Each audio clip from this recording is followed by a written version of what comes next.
So what's going on, guys? Welcome back to the channel. My name is Robert. If this is your first time tuning in. So today what we're going to talk about is we're going to cover 3 costs to consider before buying land.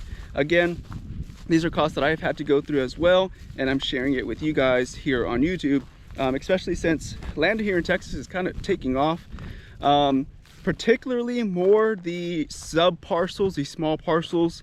Now basically large tracts of land, investors are buying it, breaking it up, and a lot of people that are not familiar with land or are coming from large cities are coming in and buying these pieces of property, not realizing that things don't work the same as they do in the city, and then end up going into foreclosure because they can't afford to do the things necessary for the land, or end up falling behind on the property themselves, or they end up just leaving it vacant and because it's too expensive to do what they want it to do. So that's what we're going to talk about today, is cover 3 costs that you may want to consider before buying your piece of property. So I'm looking at property right now. Some of the things that I'm looking for are same things I'm telling you guys right now. Again, not financial advice, just food for thought for anyone who is considering buying land. So property I just saw today, a couple hours ago, it was just shy of 500 acres, but it's been on the market for a while. But the thing is that the fence line itself is absolutely in terrible shape. You have huge trees, I mean way larger than what I have here, growing in between the fence lines. You have parts of fences just knocked down. You have parts of fences that don't even have a standing fence anymore because it's been just so neglected. So again, it's literally brush against brush on the fence line. I don't know how to say it. Basically, it's like a fence running in through the middle of this thing here, and that's how it is all the way around the property. And again, 500 acres of that is a lot of work and a lot of money. If somebody who doesn't know what they're doing or have any experience with that kind of stuff, they're going to go in and not consider that as a cost before making an offer on the property. And the cost on something like that is tremendous, guys. It's a lot of freaking money. Probably well over 100,000 to do it all over again, if not more. Again, depending if you're going to do it yourself or if you're going to hire somebody. I actually know how to do a lot of this stuff myself, but for a large tract like that, I'll probably have to bring in some reinforcements and bring in some help, so it's going to cost me some money. So that's a cost to consider before buying your property, is check the fence line, especially if you're gonna be running cattle.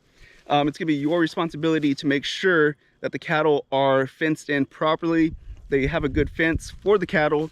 And one thing to know is that when you bring in new cattle to a new property, they tend to like to lean on the fences. They like to, I don't know what it is about cattle, they just like to be in and around the fence line when they're new to a property. So if the property does not have a good solid fence, there's a good chance that it can, kind of topple over, whatever you want to call it. And now you have loose cattle on the road. You have the sheriffs calling you, and now you're in the middle of the night trying to find your cattle or trying to round up your cattle, one or the other. So, or worst case scenario is one of your cows gets on the highway and causes a huge, devastating accident, even worse. So, just things to consider. Now again, accidents do happen. Maybe it's a spot that you were unaware of and the cow gets out. But for the most part, if the fence is done pretty much brand new, it's probably going to be pretty good. Again, depending on who did it as well, but it's probably going to be pretty good. Now the next thing to consider is going to be water. Water is essential for life, not only for us, but for animals, wildlife, livestock, etc. Now water isn't the same everywhere.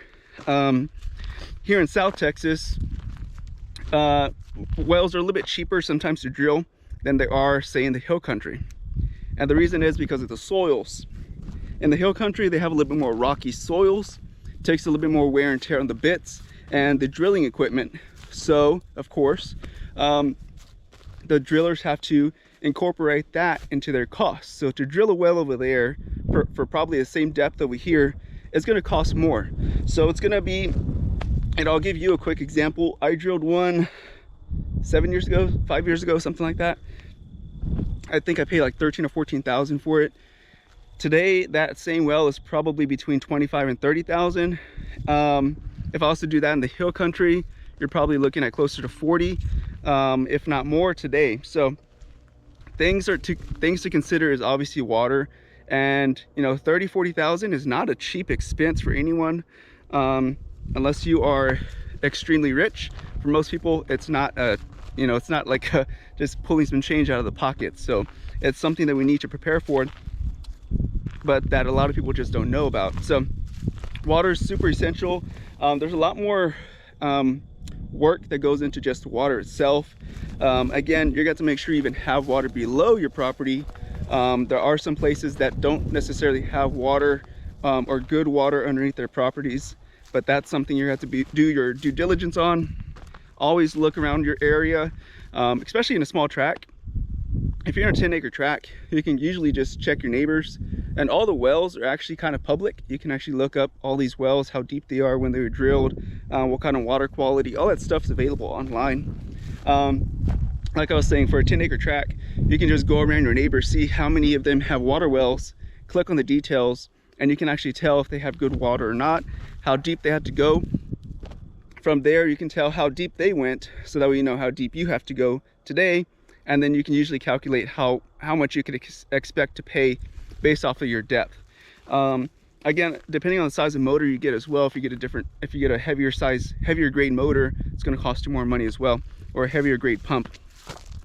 But that's a quick, easy way to kind of see, is there even water available in your areas? Check for the water wells, see how deep they are, and see what kind of quality they're getting out of that water. You can also check gallons per minute as well. Gallons per minute is important, especially if you're going to have a stock tank or a lake on the property like I have here. Gallons per minute is going to be important as well. Now the last one we're going to talk about is, again, another huge expense, and you're kind of going to need this in order to get your water well going as well, and that's going to be electricity.